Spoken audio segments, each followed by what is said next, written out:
Jean-Philippe, bonjour. Bonjour. Vous êtes le directeur de vente de cette célèbre marque Indian, Oui, qui a été créée en 1901. exactement. Donc la marque est la première marque de moto américaine donc, qui a été créée en 1901. Notre concurrent américain aussi en 1903 et la marque était installée jusqu'en 1953, date à laquelle où la marque a disparu malheureusement et était revenue à plusieurs reprises avec des investisseurs mais qui n'ont pas réellement redonné l'ambition de la marque. Indian a été racheté par le groupe Polaris qui est détenteur en fait des véhicules off-road et SSV. Et le souhait de Polaris, c'est de se développer sur les activités on-road. Et en rachetant donc Indian Motorcycle en 2011, on recrée toute une gamme de moteurs, donc moteurs et châssis, pour en 27 mois. Donc c'est une prouesse industrielle. Et la gamme de produits a été dévoilée en août 2013 et les véhicules ont commencé en janvier 2014 en France. Et là, fin 2018, vous êtes reparti là maintenant. Alors, nous sommes repartis depuis 2014, l'installation de 17 points de vente. Aujourd'hui, en 2018, nous venons de créer notre 31e concession à Valence, précisément. Donc, l'ouverture s'est passée la semaine dernière. Nous allons faire aux alentours de 1500 motos cette année et nous avons une croissance de plus de 50% sur notre marché par rapport à l'année dernière. Donc, c'est une prouesse. Vos clients, c'est quoi comme catégorie d'âge? Ce sont des jeunes, des moins jeunes, des quarantenaires qui découvrent cette marque ou qui la connaissaient comme une marque mythique chargée d'histoire? Il y a plusieurs profils de clients, c'est-à-dire que forcément, étant une marque américaine, on a tendance à penser qu'on a une forte concurrence venant de la concurrence sur notamment Harley-Davidson.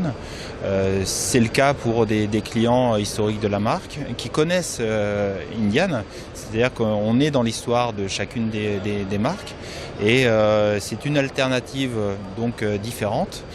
Nous avons aussi des clients qui viennent du marché européen, donc notamment des gens comme BMW ou qui cherchent aujourd'hui une marque aussi iconique, puisque Indian est plutôt perçue dans l'inconscient des gens, était une marque connue, mais on ne savait pas si elle était européenne, asiatique. En fait, voilà. Donc il a fallu recréer la marque.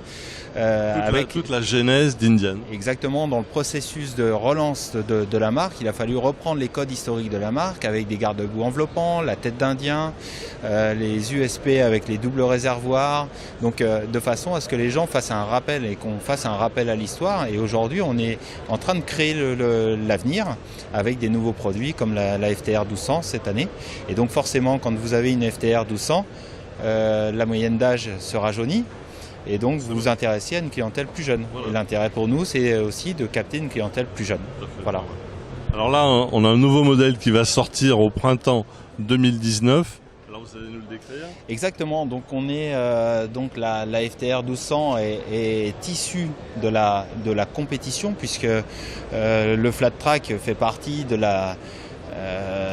des gènes d'Indian comme une course de speedway. Ouais. Et le flat track est une activité sportive très populaire aux États-Unis et qui commence un petit peu à se démocratiser, où on est aux embryons de course en Europe et nous sommes les premiers sur le marché à sortir une moto de course vers une moto de route. Voilà. Et donc et on le voit, le souci du détail, c'est que sur la photo où on voit le pilote professionnel, ce sont exactement les mêmes coloris, identiques. Exactement, c'est-à-dire que vous avez sur ce modèle la version S FTR 1200 S Replica qui reprend le cadre rouge de course, le réservoir rouge, blanc et noir et qui reprend exactement la définition et l'esthétique. Et si on calque la moto de course par rapport au modèle de série, c'est très très similaire. On pourrait croire que c'est presque une compétition client.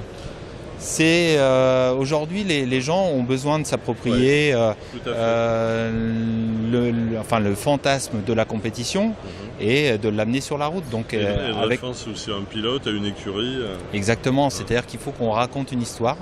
Voilà. Aujourd'hui, sortir une moto sans histoire n'a pas aucun sens, mais il y a une telle concurrence sur le marché. Un intérêt puissant. Exactement. Donc aujourd'hui, on est contraint à des homologations, donc il faut aussi les respecter. Donc il y a des choses qui sont moins sexy, voilà. Moins sexy pour l'utilisateur, mais globalement c'est un réel succès. Et la première mondiale a été faite donc en Allemagne, à l'Intermot, et donc ce soir nous présentons donc le modèle en France.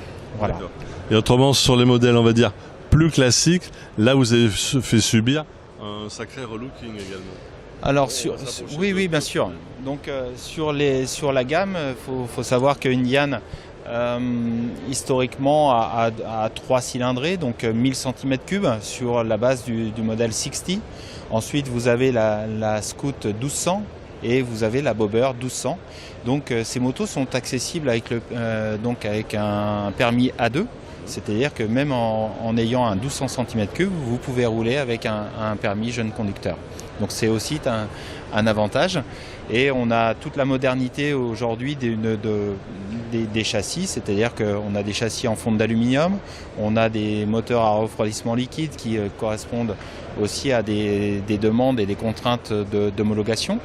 Et aujourd'hui, on est sur des segments de la Bobber, sur du cruiser, et c'est une vraie tendance. Et autrement, la question que les clients potentiels vont se poser, quel est le délai un petit peu d'attente de livraison d'un modèle à l'autre?